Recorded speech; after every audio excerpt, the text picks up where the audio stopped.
What is up, YouTube? Welcome back to my channel. If this is your first time here, then just welcome to my channel. Go ahead and hit the subscribe button because you will not be disappointed unless you don't like good content. Okay?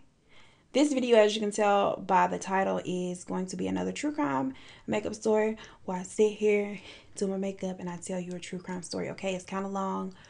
It's very long. Y'all want a long video, so here you go. Before I get started, I do want to say thank you to all of you guys. You guys do not understand how much your positive comments just make my day. Like, I be scrolling on my little phone on the YouTube creator app, and I just be like, girl, thank you. All of the new subscribers, welcome. I'm glad to have you. Okay, we are almost at 4K. That's real cute or whatever. I'm not gonna make the intro too long. I just wanted to say thank you so much for all of your support, your positive comments. They literally make my day. Like, y'all just don't know. But I won't hold you long, so without further ado, let's just get into the video. All right, this is gonna be a pretty long video, so I'm gonna try not to be done with my makeup 45 minutes before the end of the story. William Bonin was born in Connecticut in January of 1947. To a highly dysfunctional family, okay? He was the second oldest of 3 boys. His father, Robert Bonin, was a bona fide alcoholic who had a serious gambling problem. His mother was a passive alcoholic, and she wasn't that great either. Now, Robert, their father, was very abusive towards William and his brothers, and Alice, their mother.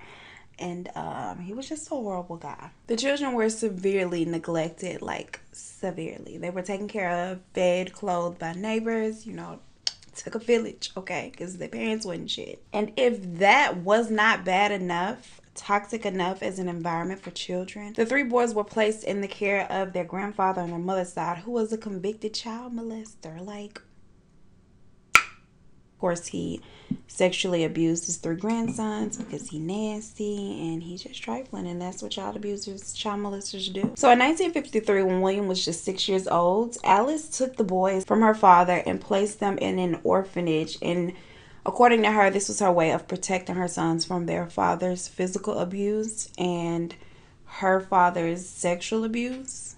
So I mean, she get a couple of little Jesus points for trying to protect her children at some point.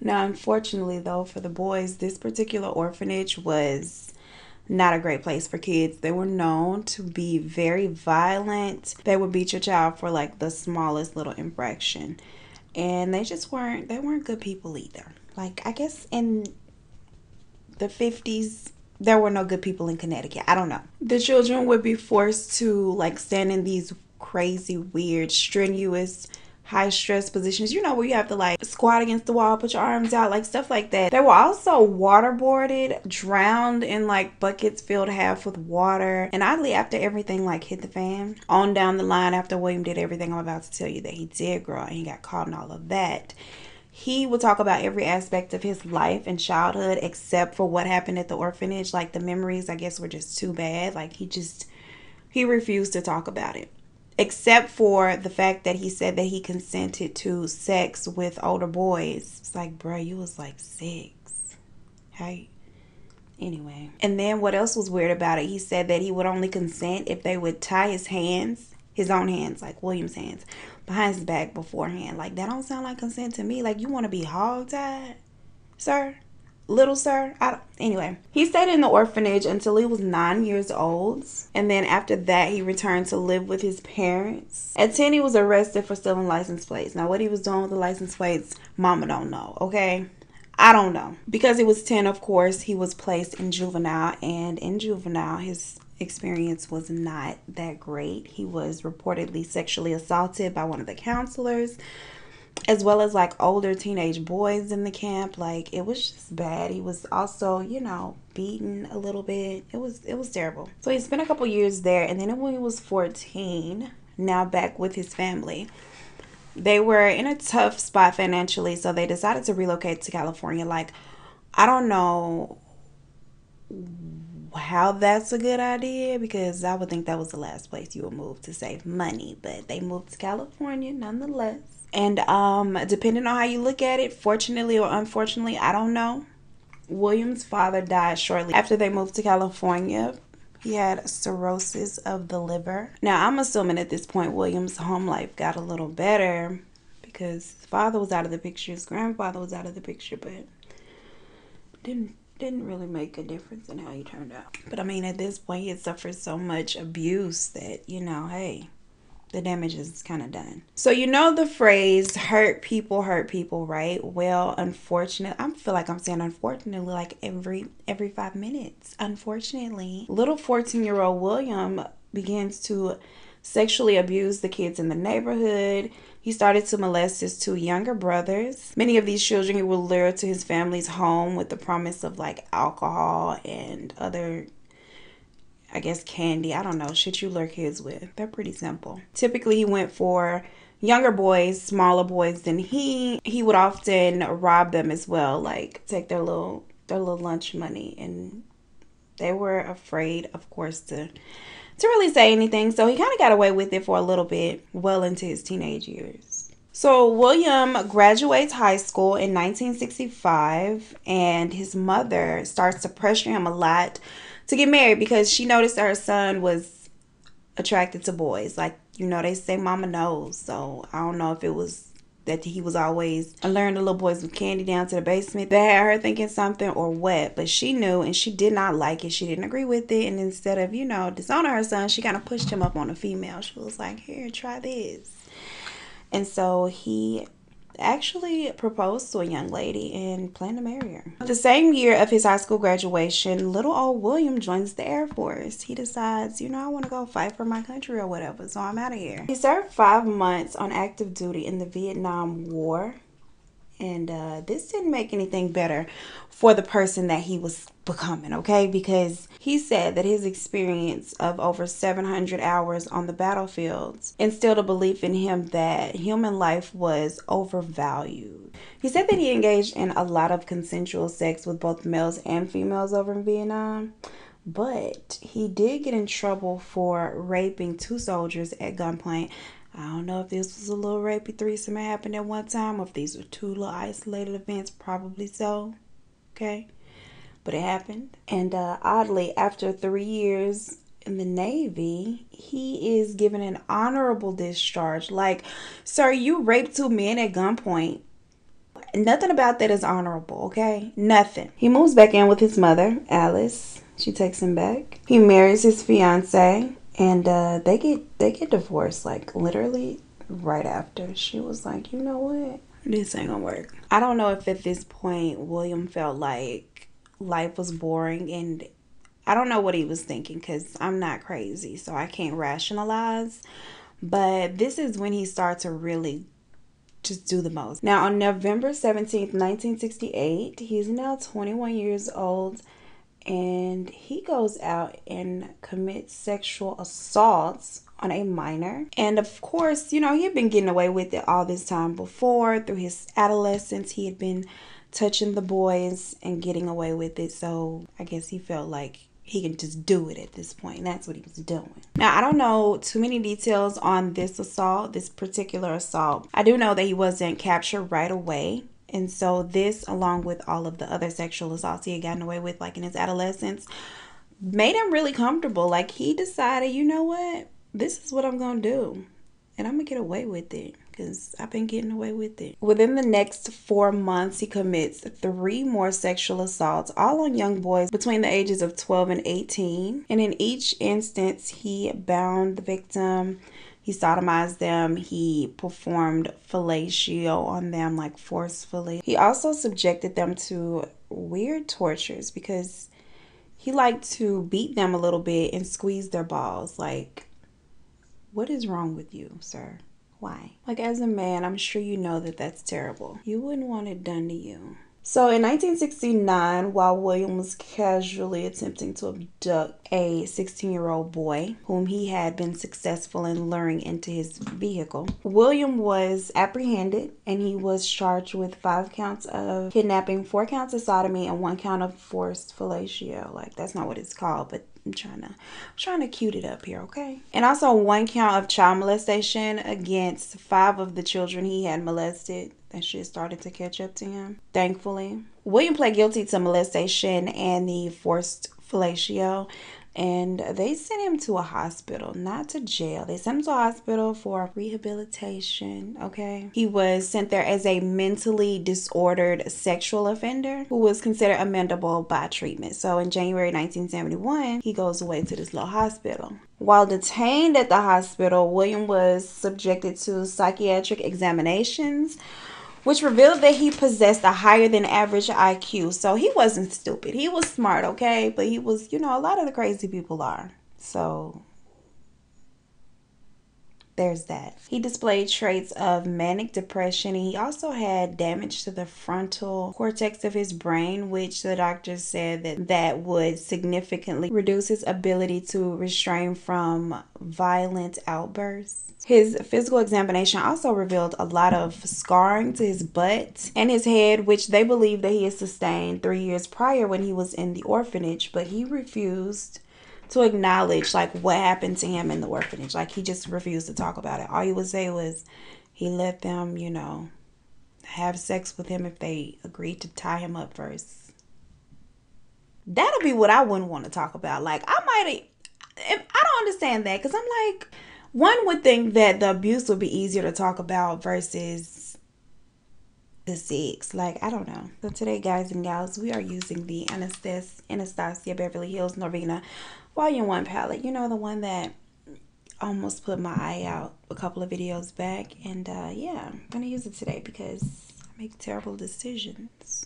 2 years after he enters the hospital, they decide he is not amendable via treatment. He is crazy. So we're going to send him over to the prison where he belongs, because he ain't that crazy. He crazy, but he's not.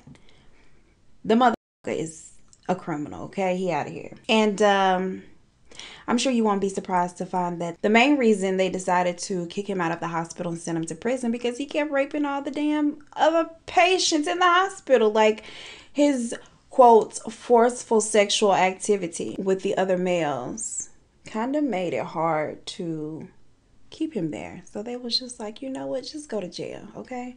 Do not pass go, do not collect $200. Just go to jail. And literally a year after that, he was released from prison because they said that he was no longer deemed a hazard to anyone else's safety. Excuse me, sir, he was. Child, jail time for everybody, please.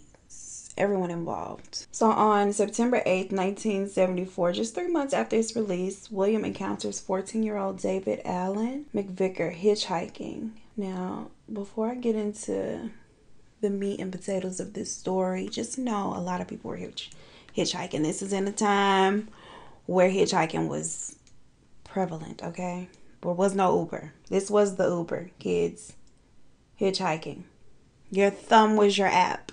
So William sees David and he offers him a ride to his parents' house over in Huntington Beach. I've done so good so far. I haven't mispronounced or struggled with any words. Look at me. I've been drinking smart water. He offers David a ride to his parents' house, which is where he was headed in Huntington Beach, like I said. And David is like, sure. He hops in, just thinking that this is just, you know, a good guy that's going to give me a ride. Fortunately for him, that was not the case. So they're in the car and they're riding, and not long after David entered the vehicle, William asks him if he was gay. Now David, he's taken aback by the question. He's like, girl, what? Gay? Like he stammers in his response. He's feeling uncomfortable. And then he asks William to stop the car. He's just like, you know what? You know, thanks, but no thanks. But we know William. William, unfortunately, does not stop the car. He shows David a gun. He threatens him. Then he proceeds to drive to a nearby deserted field where he instructs David to undress. And he proceeds to both rape and beat him. Now, after he assaults him, William takes David's shirt and begins to strangle him. But then David starts to scream, and this like freaked William out a bit. So he stopped. Later on, he said that he felt bad, but mother probably didn't feel bad. He moves back into the driver's seat and he proceeds to drive to David's parents' house and drops him off. Now, he pulls into the driveway and he tells David, we'll meet again. Unlocks the door and he just waits for David to get out of the car. And David is just like, what? So David immediately informs his mother of what happened. Of course, she immediately phones the police because we don't want him to get away with this. Shortly after, William is apprehended. He is charged with rape of a minor, forced fellatio of a minor, and also an abduction of a 15-year-old that had taken place just 2 days after he assaulted David. Like, 2 days, sir? You couldn't wait no time. Now, in this instance with the 15-year-old that happened 2 days later, William approached the young boy and offered him $35 for sex. And when the boy rejected him, he attempted to hit him with his car. Now, William pled not guilty to these charges, but they sent his ass to jail anyway. He received only 1 to 15 years. I ain't never heard of a gap that big, though. 1 to 15 years in prison. They locked his ass up, rightfully so. Now, he was released in October 1978, just 4 years after, and he was released with 18 months probation. So once he was released, he moved into an apartment complex in LA, just 1 mile from his mother's home. He found employment at a delivery firm as a driver. He began to establish a reputation as someone who was very fun amongst like the teenagers, the local teens. His apartment was the hangout spot. He would supply the teens with alcohol, little drugs. You know, he just made it a party scene, made them feel very comfortable. They thought that he was a very social and just great guy. Now, William also becomes acquainted with a 43-year-old in the neighborhood. His name was Everett Frazier. Everett was similar to him in his party throwing aspects. Everett was very known throughout the neighborhood as like the party scene. He would have all these, you know, gatherings at his apartment. William was a regular at his little shindiggeries. Is that a word? I don't know. We're gonna keep rolling right past it like it is. Now, through these gatherings, William became acquainted with a 21-year-old named Vernon Butts. Butts. Butts. Look at him. He looks like his name is Butts. Like, if I imagine what someone you would call Butts look like, this is him. This is it. He also meets an 18-year-old by the name of Gregory Maile. Now, Gregory Maile was described as a very illiterate Texas native, and he was just out here struggling, doing little odd jobs just to pay his bills and keep himself fed. He had an IQ of 56, which is literally half of William's and kind of low. Now, Mr. Butts was a factory worker, and he was also a self-proclaimed magician. He was into magic. He was into astrology, and he just had a fascination of all things mystical. Danger. Now, if you thought of the rapper Mystical and you said danger in your head when I said mystical, we're best friends. So William is making friends, honey. He is a hit amongst the teens, and he's just living his life. He's a social butterfly out there in those LA streets. On May 28th, 1979, 13-year-old Thomas leaves his parents' house at approximately 10:30. He decides, or he needs to hitchhike to wherever his destination was. I'm unsure of where it was, but unfortunately for little Thomas, William was the one who pulled up. He pulls up, he gets the boy into his vehicle, which isn't hard to do because he promises him a ride. Now, once the boy is in his vehicle, unfortunately, he drives to a secluded location and bonds the boy, rapes him. Now, after his previous stint in jail, his most recent, William vowed that he would never get caught again. He was like, I'm never gonna go through this again. So after the sexual assault of 13-year-old Thomas, William slashes his throat, stabs him extensively, and then he strangles him with his t-shirt. And if that is not enough, at this point he had, obviously, unfortunately killed the young man. But if that wasn't terrible enough, he stripped his body, removed his testicles and penis, and bludgeoned him in the face until he fractured his skull. The poor kid's body, with only a t-shirt, shoes, and socks on, was found later on that afternoon, the same day. His jeans, underwear, his testicles, and his penis had been thrown in a field near where his body was found.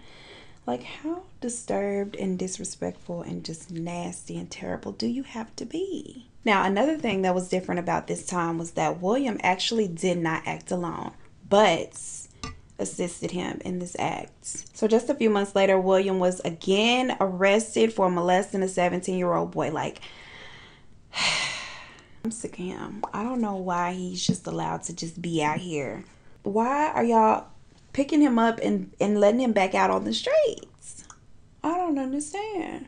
This should have violated his probation, because remember, he was on probation for 18 months. But by some admin clerical error, he was released, and it wasn't like, it didn't end up violating him, so he was let go. So Everett, the 43-year-old party throwing neighbor, picks him up, decides, you know, I'm gonna go get my homie. I'm gonna bail him out and go get my homie. And during their ride home, William makes a statement that Everett took as remorse. Like, he thought that William had a moment of self-reflection and he was going to do better. William stated that, you know, quote, no one's going to testify again. This is never going to happen to me again.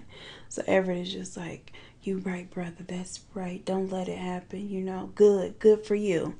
And they had two completely different understandings of what that meant, okay? Because Everett thought, you know, he just wasn't going to do it no more. They said, I'm done. This is my sorry for 2004, and it's a wrap. Like, I'm never going to do this shit again. I'm changing my life. New year, new me, turning over a new leaf. That wasn't what he was talking about, though. In his twisted mind, the solution was to take further measures to ensure that he would not be captured again. In his mind, he had to minimize the chances of his future potential victims escaping, telling on him, getting him caught up again. So he removed all of the handles inside of his van, this creepy, ugly ass van. This is what he was riding in, okay? Riding dirty, like a millionaire, but not. He removed all the handles from the inside of the van except the one on the driver's side door. He put in like ropes, different things he could use to strangle young men. He put in knives, he put in household tools, and a couple of other instruments that would help him facilitate his captures and crimes. Okay, captures and crimes. Somebody commented on one of my videos and said that why does everybody seem to have an ice pick handy? Well, spoiler alert, girl, he also had an ice pick, okay? Among those things were an ice pick. I don't know why they always have ice picks, but you're right, they do.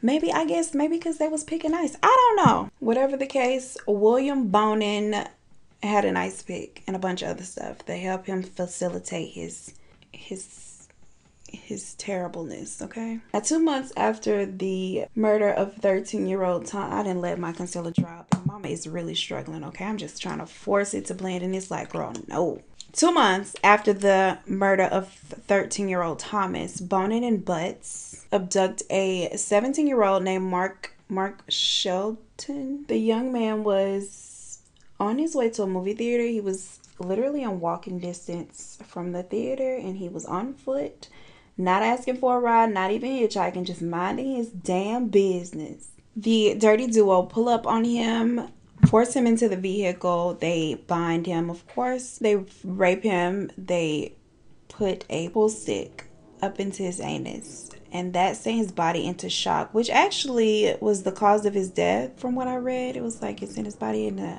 fatal shock, and then they discarded his body alongside a highway. The very next day, Bonin and Butts abduct 17-year-old Marcus Grabs, who was hitchhiking along the freeway. Marcus is bound and then taken back to the apartment where they rape him together. Then they stab him over 77 times. And his nude body is discarded in Malibu Creek, where he was found the very next morning. Like, they wasted no time. They were doing crime after crime after crime. On August 27th, this is just 22 days later, so I guess this time they waited a little while. William and Butts abduct a 15-year-old by the name of Donald Ray Hayden, who was out walking along Santa Monica Boulevard at 1 a.m. They tie him up, rape him, beat him. They bash his skull in, stab him in the neck and genitalia. They had made attempts to remove his testicles and slash his throat, but they were unsuccessful for whatever reason. Don't know. Construction workers found his body the next morning in a dumpster. Like, as if what you're doing is not bad enough, but how disrespectful to discard somebody in a damn dumpster like they're garbage. But like I said, his stint in Vietnam, or like he said, his stint in Vietnam severely reduced his value for, you know, human life. And so this was nothing to him. It was like killing an ant. I said I was going to use one eyeshadow palette, and here I am in a whole nother one just going. 2 weeks after that murder, Bonin and Butts abduct a 17-year-old that is riding his bike to a local theater. His name was David Murillo. Pretty sure it was probably Murillo. Anyway, he was lured into the van, repeatedly raped, beaten. You know his MO right by now. This is what he does. He does the same to everyone. When they finished with him, his new body was thrown over an embankment alongside of Highway 101. My lips are crusty, but whatever. 8 days after this, 18-year-old Robert Christopher was riding his bike to a grocery store in which he worked when the pair abducted him, raped, strangled, beat him as they had everyone else. His body was found 10 days later alongside I-10. Now, for whatever reason, from September 27th, when Robert Christopher's body was found, and November 1st, the dirty duo took a break. Like, they did not commit any known crimes. And we don't know why that is, but they went dormant for a little over a month. On November 1st, the two get together and abduct and murder an unidentified young man estimated between the ages of 19 and 25. The victim was savagely beaten and strangled to death before his body was discarded in a ditch alongside State Route 99, which is a freeway. I'm sure by now you're noticing a pattern. Several patterns, actually. Now, although the young man was never identified, unfortunately, William estimated the boy was about 23, and he admittedly jammed an ice pick into his ear and his nostrils prior to killing him. Approximately 4 weeks later, William, acting alone, abducts and strangles 17-year-old Frank Fox. His body was found 2 days later alongside the Ortega Highway. Now, his body had signs of extreme blunt force trauma to both the face and the head, which he did this to a lot of his victims. Most of his victims he bludgeoned to like beyond, hell, none of it's necessary, but you know what I'm saying, like he overkilled. He overdid it with the bludgeoning of the face and the head. I don't know what that was about. Like, were they attractive and he was jealous? I don't know. Maybe. No clothing, no nothing to identify the young man was found at the scene. Like, literally not nothing. 10 days after the murder of Frank Fox. Oh no. 10 days after the murder of Frank Fox, 15-year-old John Frederick Kilpatrick goes missing. He left his parents' house to go hang out with some friends, and unfortunately he encountered William along the way. William, of course, tied him up, beat him, strangled him, raped him, and then disposed of his body in a nearby remote area. Now, his body was found December 13th, but unfortunately, he went unclaimed and remained a John Doe for months. Literally 8 months. It was August the next year before he was able to be identified and, like, you know, returned to his parents and given a proper burial. Now, on January 1st, 1980, William, acting alone, abducts, beats, and strangles a 16-year-old by the name of Michael Francis McDonald. His fully clothed body was found along Highway 71 in San Bernardino, California, just 2 days after he was abducted. Like, he went on a whole spree, and I just don't know how he was able to commit so many crimes and not be caught. Like,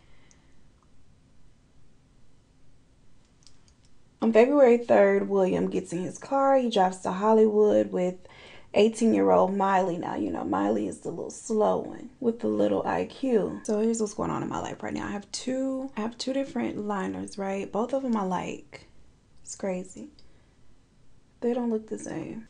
Now, the two set out on this particular trip with the sole intention of committing another murder together. So they were out cruising the streets. It didn't take long for the two to come upon 15-year-old Charles Miranda, who was standing outside of a nightclub hitchhiking along Santa Monica Boulevard. Now, as soon as they see the boy, William looks over to Miley and tells him, quote, "The kid's gonna die." And because, of course, the young man is hitchhiking, like he's looking for a ride, he's kind of easy to lure into the van with the promise of being given a ride. William and 15-year-old Charles engaged in consensual sex in the rear of the van as Maile drove, okay? They were back there getting it in, like Chicago. And what's her girl name on Poetic Justice with the braids? You know, when they was having sex in the van while Tupac drove?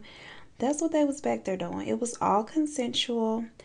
And I mean, it was never all good, but Charles thought it was at this point. Out of nowhere, Williams overpowers Charles. He ties him up, then asks him how much money he has in his possession. Charles only has $6, but William orders Maile to take the $6, and then he proceeds to rape Charles. Maile then gets into the back of the van, and he attempts to also rape Charles, but he was unable to keep an erection. So this angered him. Like this really kind of, I don't know if he was embarrassed or what, but he became enraged, okay? He begins to stab Charles with various sharp objects that they had, you know, equipped in the back of the van. And together they beat the young man, and then William decides, okay, that's enough. It's time to kill him. He strangles the young man with his t-shirt and a tire iron as Maile jumps on the young boy's chest. His naked body is then thrown in an alleyway in Los Angeles. 5 minutes after they discard Charles's body, William looks at Butts and tells him, I'm horny again. Let's do another one. Literally the same night, the two go to Huntington Beach and pick up 12-year-old James Maccabee. I don't want to butcher his name. But they pick up this 12-year-old at a bus stop. They lure this young boy into the van by promising him that they would drive him to Disneyland. Like, it's some evil mother out here, like, I swear. I really want to know what a 12-year-old was out catching a bus by himself for, though. Like, I mean, I don't know. The young boy enters the van voluntarily. William proceeds to drive to a grocery store parking lot where he parks the van and enters the van from the back. Maile then gets into the driver's seat and he starts to just drive aimlessly. And as he's driving, he's just listening to William assault this young 12-year-old, like, and listening to him scream out for help. He does not, of course, he doesn't do shit to help him because he's a horrible, despicable human being. And yeah. When William is done raping the young boy, he forces him to sleep in his arms. After a short while, Maile joins William in the rear of the vehicle. He proceeds to beat the child and crush his neck with a tire iron simply because, and I quote, he felt like doing so. William then strangles James, the young boy, to death. And then the pair discard his beaten body alongside a dumpster. Like, James's body was found 3 days after that. So on February 4th, William is arrested for violation of his probation. He was held in custody until March 4th, so a couple of months. 10 days after he was released, he abducts and kills 18-year-old Ronald Gatlin. Ronald was abducted as he was leaving a friend's home after hanging out, having a good time. He binds the 18-year-old, rapes him, beats him. He suffered several deep ice pick wounds to the ear and the neck before being strangled to death. His body was bound hand and foot, and then he was discarded just like that and bound the next day. Like, y'all, like, for the life of me, I just don't understand how he was getting away with all this for so long. You out here killing up everybody. Everybody. Just 1 week after that, William lures 14-year-old Glenn Baker into his van. The 14-year-old was hitchhiking to school when William picked him up with the promise of a ride. He, of course, tied him up, raped him, beat him. He burned him on the neck multiple times with cigarettes. Glenn was violated with foreign objects so bad that it, like, distended his entire rectum. And then he was strangled to death. At 4 p.m. the same day, William picks up 15-year-old Russell Rule from a bus stop, ties him up, beats him, holds him captive for 8 hours, then strangles him to death. He then discards both of the young boys' new bodies, like 2 in a day. 2 in 1 day. So one Friday evening in March 1980, William offers 17-year-old William Ray Pugh a ride home after one of Everett's elaborate parties. So within minutes after the young man accepting the ride and getting into William's van, William hits him with the, hey, you gay? Like, you down for whatever or nah? Ray panics and attempts to flee the vehicle once William stops at a red light. He's like, you know what? I'm gonna head out. And this pisses William off. He hits the accelerator, takes off on that ass, grabbing him, pulling him back into the vehicle like, nah, buddy. William then confides in Ray that he enjoyed abducting, strangling, raping, attacking young boys on Friday and Saturday nights, and that if he put up a fight, this would just be right up his alley, because this is what he liked to do. William then, in a very matter-of-fact tone, tells Ray, you know, if you want to kill someone, you should make a plan and find a place to dump the body before you even choose the victim. Pretty much letting him know, like, I'm already planning this out, okay? I already planned it out. But in a strange turn of events, William decides not to attack Ray. But he does make it clear to Ray that he had not decided against attacking him out of sentiment. He had spared him because the pair had been seen leaving Everett's house together, and they probably would, you know, tie him to it a little quick. So he was like, that's the only reason I'm not gonna kill your ass tonight, okay? He then drives Ray home without being assaulted. He arrived home without incident. Ready for a plot twist? On March 24th that same year, a couple weeks later, William and guess who? Ray Pugh, the one he almost killed, the one who tried to jump out of the moving vehicle. Well, it wasn't moving no more. He tried to jump out, but you know what I mean. The one who was all freaked out, okay? These two get together and abduct a 15-year-old. Harry Todd was a 15-year-old runaway from LA. The two lure him into the van with the promise of $20 for sex. I guess he needed some money, so he agreed and enters the van willingly. But, you know, of course he didn't know the full extent of what they were about to do to him. So after they tie him up and rape him, William orders Ray to beat the young boy up. He just orders him beat him up. Ray begins to, of course, beat the young man. And then William takes over, strangles the young man with his own t-shirt, which was how he preferred to kill them. Like, for whatever reason, he got off on strangling somebody with their own shirt. Like, they mutilated his genitals. He had 8 fractures to his skull from the beatings. And then once he was dead, they dropped him off at a delivery door of a factory in LA. April 10th, William abducts 16-year-old Stephen John Woods as he's walking to school late. That day he had a dentist appointment, so he went to his dentist appointment, then he walked to school afterwards. His nude, extensively beaten body was discovered in an alleyway in Long Beach, close to the Pacific Coast Highway. No clothing, no identifying, nothing was on the body. He was completely naked. And of course he had been killed by strangulation, because that's how William gets down. 3 weeks after that, William and Butts are back together again. They're sitting in the van in the parking lot of a grocery store. They lure 19-year-old Darren Kendrick to the van with the promise of selling him, not sex, I was about to say sex, selling him drugs. Like, they were going to sell him some, you know, some good old reefer. But unfortunately, they didn't have any of that. That was a lie. Darren is driven to Butts' apartment and he's overpowered by both men. He's bound. He's raped by both men. William also forces Darren to drink acid.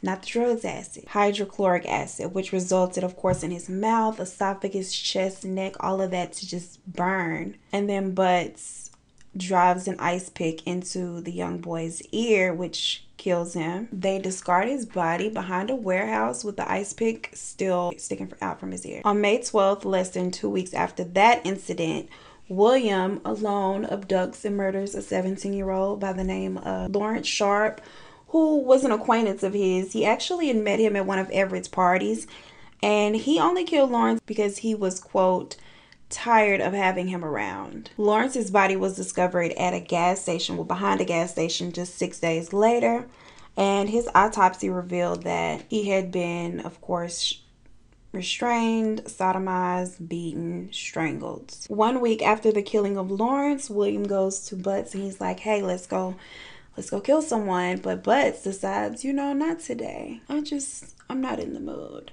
So William goes out by himself. He abducts 14-year-old Sean King from a bus stop, kills him, and discards his body in I think it's called Live Oak Canyon? Yeah, Live Oak Canyon. William then returns back to Bud's home, tells him about the details of the killing, brags, said, you know, it was a damn good time. You should have come out. You missed it. 9 days after the murder of Sean King, William invites an 18-year-old homeless drifter by the name of James Monroe to move into the apartment that he shared with his mother. Now, I don't know where she was when all this shit was going down, but you know, a lot of the stuff the people that they were bringing back home, they were typically taking to Butts' house. So I guess it makes sense that homegirl didn't know what was going on. Now, James had been kicked out by his family the previous year. He had been living on the streets of Hollywood for weeks. So, it was hard out here for him. So he was elated that somebody offered him, you know, a place to stay. James was bisexual. He preferred sex with women, but he eventually, or quickly, started a sexual relationship with William, a consensual sexual relationship with William. The same went for Maile as well. He was bisexual. He had a sexual relationship with William. They were sleeping together. Little backdoor action, little Brokeback Mountain. James later described his initial impression of William as a good guy, really normal. On June 1st, William tells James Monroe that he wants the two of them as a bonding experience to abduct, rape, and kill a hitchhiking teenager, his favorite. So by this time, it's early 1980, and the media is like, they have dubbed this murderous spree of, you know, bodies being strewn along highways and dumpsters near highways as the freeway killer. They were receiving a lot of attention. William was loving it. He would collect all of the newspaper clippings, like every little report that he could find on the details of the murders he was out here committing with his little crew. Now, May 1980, Ray Pugh is arrested for auto theft. He overhears the details of the ongoing murders on the radio, and then he confides in a counselor there that he believed that this was the work of William Bonin. So the counselor, he goes, of course, to the police. They relay Ray's information to the LAPD. The LAPD set up an interview with Ray, and Ray tells them that, you know, he sure is William. He really throws William under the bus, completely omitting the fact that he had partaken in a murder with William as well. Like, he left that little piece of the puzzle out, girl. Now, the information that he provided did convince the LAPD that he could have possibly been the freeway killer, William. So remember the 14-year-old that William attacked and decided not to kill because he started to scream, and then William got freaked out and he just dropped him off at his parents' house, told him, you know, we'll see each other again. He, too, had contacted the authorities and said that he believed that William Bonin, the guy that had attacked him, was the freeway killer. Now, his suspicions were not dismissed, but they weren't taken too seriously because at this point, they were receiving tips left and right, girl. Everybody had a tip because everybody was trying to get that $50,000 that they were offering as a reward. So they kind of were just like, it was just like a needle in a haystack. Like, it was a drop in the ocean at that point. So now they're looking at William and they're looking at his history, and they see, oh, he is a convicted child molester. Like, he been out here raping boys forever. They set up a surveillance team to monitor William's, his movements. Because, you know what? Mama's lips are too crusty. I'm going to keep it all the way 100. Mama's lips are a little on the crusty side today, okay? I mean, I don't think they can handle a mat. On June 2nd, 1980, surveillance begins. Why do I always start talking when I'm doing my lips? It's really annoying.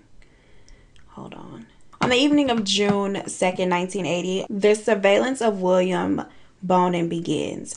On that same day, William and James go out and abduct an 18-year-old boy by the name of Stephen J. Wells. I hate the way this shit smells. Bars. I said Stephen J. Wells. I hate the way this smells. Not intentional. Anyway, where was I? Mama needs some edge control because her edges are out of control, okay? So he picks up Stephen J. Wells at a bus stop. Now, they offer him a ride, and as they're riding, casual conversation, they find out that the young man is bisexual. So at this point, they proposition him with $200 for sex if he would allow himself to be bound and tied up, and, you know, them to, do their thing on him or whatever, you know. He agrees. This time they go back to William's mama's apartment, the one he shared with his mama. And Stephen is bound. And then the two guys forcefully, you know, have sex with him. And then things just get out of hand because then they rape him and then they start beating on him. And then William tells the young man, like, okay, this is it. You're about to be murdered. Like, he literally tells him, you're about to be murdered. Girl, I would be so scared. Oh, my God. They strangle him, fold his body up in like to a cardboard box. The two men carry the box to the van. The pair drive to Butts' house. William goes in to get Butts and he's like, look, you got to see this. His quote, we got it in the van. It's a good one. Come out and see it. Like, what's wrong with you, sir? William goes out and sees it. He's excited. He's like, oh, you got another one? Like, that was literally his quote. And then William was like, yeah, so what should we do with the body? Like, how should we dispose of it? He's asking Butts for his opinion. And Butts is casually just like, okay, try a gas station like or where we dumped the last one. 5 hours later, Stephen's body is found behind a Huntington Beach, California gas station. Now, this is my thing. This happened on the day they started surveillance. Like, on the first day, I could see if after 30 days y'all get a little tired. But on the first day, y'all should have been on y'all P's and Q's. Y'all didn't see none of this happen. How? After 9 days of surveillance, on June 11th, the police observed William driving like aimlessly through Hollywood. At this point, he had unsuccessfully attempted to pick up 5 young men before successfully abducting 17-year-old Harold Eugene Tate. The police follow William's van until it parks in a like secluded area kind of near the highway. They wait a little bit because of course they have to catch him in the act. So they wait a little bit, and then as they're approaching the vehicle, they hear the muffled screams and the struggles and the shuffling around inside the van because of course William is in there assaulting the young boy. The plainclothes officers force their way into the rear of the van where they catch William in the act of raping the 17-year-old boy whom he had handcuffed and bound because he's just terrible. Now, initially, he was charged with the rape of the 17-year-old and then held on the suspicion of murder. William is held with $250,000 bond, and this is in the 80s, so, you know, that's probably like a whole million, you know, back in that time. Now, James Monroe, he catches wind of this. He steals William's car and flees the scene. Homeboy headed to Michigan, back to his home state. Okay, he was like, I'm out of here. Investigators, of course, they searched the van. They found all the different restraints. They found all the different tools, all of the different handcuffs, and just all kinds of stuff that he used to kill his victims. And it was very apparent that he was like, it was so much evidence. Like, it was very apparent that he was who they were looking for. He was the freeway killer. Furthermore, both the interior of his van and sections of his home were extensively bloodstained. I'm like, girl, Miss Alice, you didn't see none of these bloodstains, my girl? Did you not? And then, of course, with all of the handles being removed from the inside of the van, they were like, you know, this is obviously an attempt to keep these people from escaping. Obviously. Inside of the glove box, that's where he was keeping all of the clippings of the news articles following, you know, his old personalized manhunt. Initially, William, he maintained his innocence. He was like, I'm innocent. I didn't do this. But then he was presented a letter from the mother of Sean King, which at this point they had not found her son's body. The letter pretty much was very sad, very heartfelt. And she was pretty much just pleading with him, like, please just at least tell where my son's body is so that I can properly bury him. Like, that's the least you can do. That ain't how her letter went. That's how my letter probably would have went, and we probably wouldn't have got nowhere because, you know, mama got attitude sometimes, okay? So over the next couple of evenings, William sits down with detectives and he confesses to the murders, strangulations, all of this, abductions of 21 young boys. He expressed no remorse whatsoever. He did not feel bad. He was only embarrassed, and that was just because he had gotten caught. Like, that's it. He was just embarrassed because he got caught. He also told investigators, because he ain't loyal, that Butts had been his main accomplice throughout these murders, and that James Monroe and Ray had also participated in, you know, a couple of little murders here and there. Investigators was like, wait, girl, who now? Not the person that dropped the dime in the first place. She left that little tidbit of information out. So, you know, they had to circle back around to get that girl. William was then asked what would he be doing if he had not been caught. And he flat out told them he'd still be killing. He said, quote, "I'd still be killing. I couldn't stop killing. It got easier with each one that we did." William was also physically linked to a lot of the murders through DNA samples of blood and semen. His carpet fibers were found on, he had this distinct carpet fiber. It was a whole thing about that. Anyway, these fibers were found on a lot of the victims' bodies. They had hair samples from the victims that were an exact match for William. Like, they had tons of evidence. Medical examiners also concluded that the strangulation method which he used was very unique, and it was a signature trademark. In addition to the 16 murder indictments, William was also charged with 11 counts of robbery, 1 count of sodomy, and 1 count of mayhem. So at this point, homegirl was held without bond. Yes, I called him homegirl because fuck him, okay? So based on William's confessions, the LAPD was able to obtain a search warrant for Butts's apartment. They found evidence there, of course, and Butts was charged with accompanying William on 6 murders. He was also charged with 3 counts of robbery. Because you remember he took the little $6 and whatever, and they took some more money apparently. He did the same thing that William did. At first he was like, "I'm innocent, I didn't do it. I didn't do it." I'm just being honest. Somebody sent me something on my phone and it said that I hog-tied her. I don't know how to hog-tie people. What would I hog-tie? But I guess he kind of figured he wasn't getting away with this, so he came clean and he said, "Okay, look, I actively engaged in the rapes, actively engaged in beating," and he also drove the van aimlessly, which allowed William the time to do what he was going to do. But he said that he did not kill anyone. Like, he did not physically take anybody's life. And so he wanted some leniency for that. He felt like he deserved it. When they asked him why some of the victims had experienced a lot more severe trauma to their bodies than others, he said that the ones that had rejected William's sexual advances before anything went down were the ones he really took his anger out. So I guess he was really, hurt they had rejected him, because men get a little touchy girl when you reject them. I think it's one right now that's disliking my videos. I feel like he's that one that comes through and just hits a dislike when I upload. I think it's him.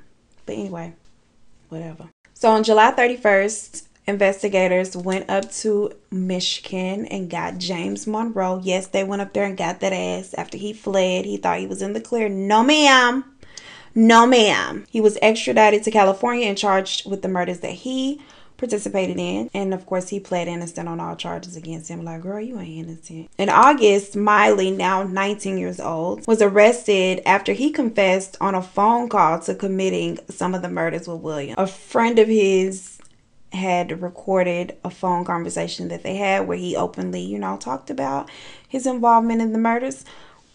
Put that girl in the mail and popped it on over to the police station. They swerved back around and picked him up. He initially pled innocent on 2 counts of first-degree murder, but then he went on and just pled guilty. Now, on January 2nd, Butts was arraigned on 5 counts of murder, in addition to 3 counts of robbery. 4 days after Butts entered his not guilty plea for these charges, he committed suicide. Such a fucking coward. He hung himself with a towel in his cell. Apparently, there were transcripts that were about to come out that were of Butts detailing his accounts of the murders and details of what they had done and how he had helped inflict pain on, some of the victims. And so he just, at this point, I guess he felt like, we can only speculate because he didn't even leave a damn note, but I guess he felt like he wasn't going to win this thing.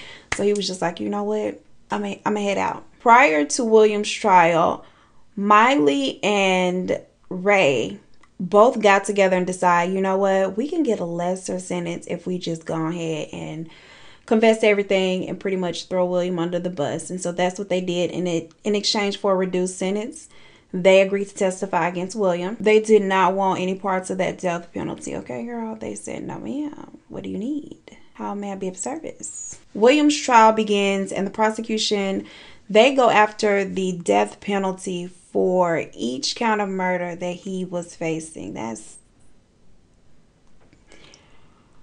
girl, you can only kill him once. What's the tea? I'm not opposed to it. I ain't saying that they shouldn't have. I'm just saying death penalty for each. How you can only kill him one time though. I'm just saying. So both Maile and Monroe testified against William in graphic details. They went over each murder and just really were very specific, very specific. Monroe stated that after they killed Stephen Wells, they took $10 from his wallet. That's all that was in it. They went over to McDonald's and bought hamburgers, went back to William's place, and William took a bite of his burger and was like, "Thanks, Stephen, wherever you are." He was even more graphic in the details of the murder, the sound of their bones cracking when they did different things to them, the things that they inserted into the rectums of the victims. He went into extreme detail. Several members of the audience in court had to rush out and leave. A lot of them found the details too nauseating to sit through. They were throwing up, they were crying. It was a mess because what they did was so fucking awful, and normal people don't do these things, okay? This is not okay. William had agreed to do an interview with a reporter by the name of Lopez. That's his last name, forgot his first name. Anywho, sorry. He did the interview, but he made Lopez agree not to give out the details, which is kind of weird because I'm like, girl, what's the point of doing the interview? But anyway, in the interview, he straight up confessed. He confessed to a lot of the details of the crimes, and he said that he killed because he simply enjoyed the sound of kids dying. What's wrong with you, sir? In Maile's testimony, he had also said that William really enjoyed the screams and the sounds of the struggle, just the terror, the fear from the child as he was strangling him and, committing these horrible acts on them. He was just a terrible person. So on December 16th, 1981, both the prosecutor and the defense, they entered their closing arguments. The prosecution said he was a monster, that he was a callous, horrible murderer who derived extreme pleasure from the suffering of his young victims, and he should just be killed, put away, killed, jail time, murdered, get him out of here, right? The defense tried to shoot holes in the credibility of Maile and Monroe, and it's nah. That didn't work, okay?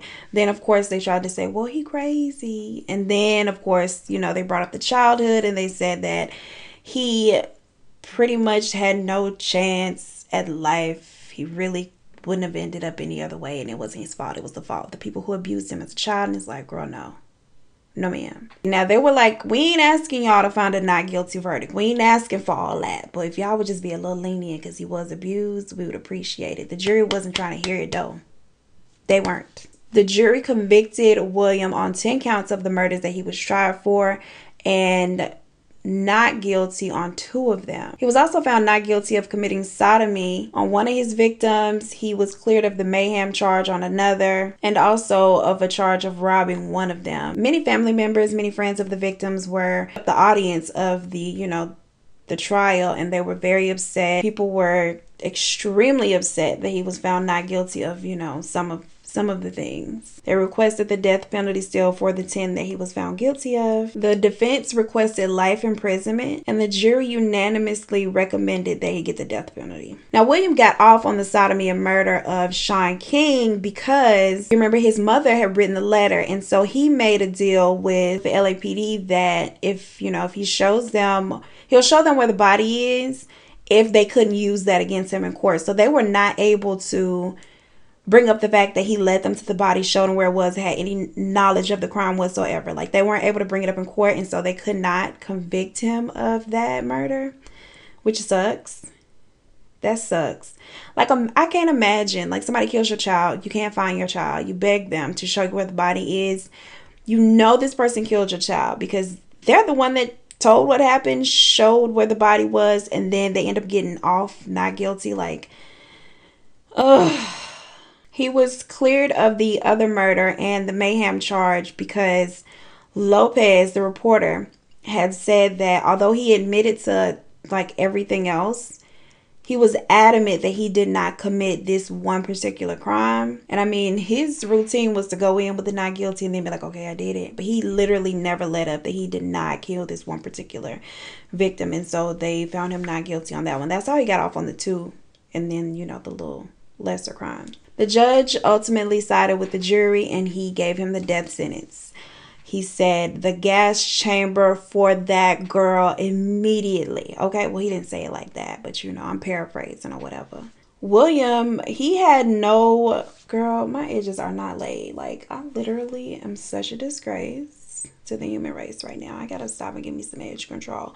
But anyway, William had no reaction to his him receiving the death penalty. He told his attorneys that he expected it. He had prepared for it. He was like, he didn't think he was gonna get anything less than the death penalty. So when they said it, he was just like, okay. He was hauled off to state prison to await his day in the gas chamber. And luckily for William, there was one guy before him that got the gas chamber. And because it took him so long to die, like they said, he was literally convulsing and just like dying for 4 whole minutes. They felt like that was a cruel and unusual, inhumane punishment. And so they did away with the gas chamber and they replaced it with lethal injection, which they felt like was a more humane method of execution. I don't feel like they deserve all of that consideration, as a matter of fact. Bonin ran out on all his appeals. He exhausted all of his appeals, baby. He tried and tried and tried, and they was like, nope, denied. Okay, he ran out of appeals and they executed that ass February 1996. He was the first person to be executed via lethal injection in the state of California. His execution took place exactly 14 years after his conviction. So why they keep them so long? Why we gotta pay to feed them and house them for so long? Like, once you decide they're gonna die, go and get them girls 12 months to try to appeal. 2 appeals, 12 months.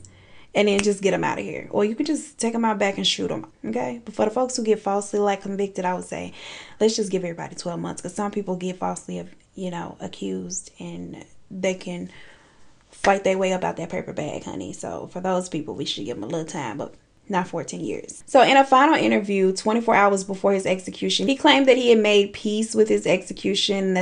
And the fact that he was about to die. He was okay with it. Girl, don't nobody care. And his only regret in life is that he had not pursued his teenage passion of bowling and gone pro with it. Like, what? When they asked him if there was anything he would like to say to the victims' families, he said, quote, "They feel my death will bring them closure, but that's not the case. They will find out." Such an asshole. At 6 p.m. on the day of his execution, they moved him to the little death watch cell where they await their last meal. This man ordered 2 large pizzas, 3 pints of ice cream, and 3 6-packs of Coke. Okay. I didn't know they allowed you to have company. Like, his final hours were spent with 5 people that he chose to spend his last hours with. I didn't know that was a thing. I knew they gave the last meal, but I didn't know you could pick like some folks to come kick it with you in your little death cell. But anyway, he picked his attorney. He picked a chaplain and then a biographer that was going to write his story. I don't know if they wrote it. Maybe they did. I didn't read it. I ain't supporting it. And I don't know who the other 2 people were. So yeah, 11:45, they wheel him in to be executed, and the people that were in attendance, like spending his last hours with him, they say he still was not remorseful, like, at all. He was just at peace that he was about to check out and he was cool with it. Now, he didn't give any final words, but he did leave a final note. And it read, "I feel the death penalty is not an answer to the problems at hand. I feel it sends the wrong message to the people of this country. Young people act as they see other people acting instead of as people tell them to act.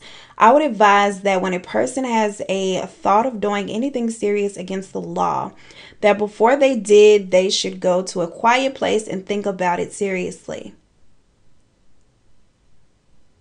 End of note. William was pronounced dead at 12:13 a.m. None of his family attended his execution at all. He was 49 years old. The event was witnessed by several of the victims' families, many of whom celebrated when his death was confirmed and announced. I would have thrown an egg at the glass. Like, you bitch. William's family refused to claim his body. Like, they refused to come get him and bury him. And so the prison was just like, throw him in the fire. They cremated him, spreaded his little ashes. Spreaded. Is spreaded a word? Did I say spreaded? Hey Siri. Is spreaded a word? As an adjective, it means of food. coated with breadcrumbs, and then fried. No, my girl. Do you want to hear the next one? No. Not breaded. Spreaded. Is spreaded a word? Girl, it's saying separated. It must not be a word, because she don't know what I'm talking about, okay? Look, girl, just get out of here. It must not be a word. They spread his ashes, okay, over the Pacific Ocean. So if you've been in the Pacific Ocean with your mouth open, you probably got a little bit of murder ash in your mouth. James Monroe was sentenced to 15 years to life in prison for the murder he participated in. He continuously appealed. He said that he did not know at the time that William was the freeway killer. That don't fucking matter. You still participated in killing somebody. It don't matter if they could kill 30 people. Like if this was y'all's only murder, it don't matter. I don't understand why he feels like that was the point to make. But anyway, he said that he'd also been tricked into accepting the plea bargain. All of his appeals denied. However, he was available for parole in 2019. And I could not find out if he was paroled or not. Like I did so much research. I tried. I was reading, y'all. I was reading, okay? And the last update I could find on him was in 2016 when his last appeal was denied. I don't know if the mother still in jail or not. Hopefully he is. Or if he ain't, he don't come after me. Miley, the 19-year-old, was sentenced to 25 years to life. He was killed by another inmate in jail in 2016. So there's that. Ray Pugh, he only had participated in the one murder. He was sentenced to 6 years in prison for manslaughter. He served less than 4 years of his sentence and he was released in 1985. And I don't know where that girl at. Whew, I don't know how long this video is, but I feel like I feel like I've been sitting here for 3 hours. My mouth is dry. I ain't sipping on the wine today because I have to go to work. So I mean, that kind of thing is kind of frowned upon, you know, showing up to work a little drunk, a little wine on your breath. So I can't be out here doing that, okay? I just cannot. I cannot. That is it for this video and this story. If you liked it, please don't forget to give a thumbs up. Let me know what you thought about it down below. And yeah, don't forget to share, like, comment, subscribe if you have not. And I will see you in the next one. Peace.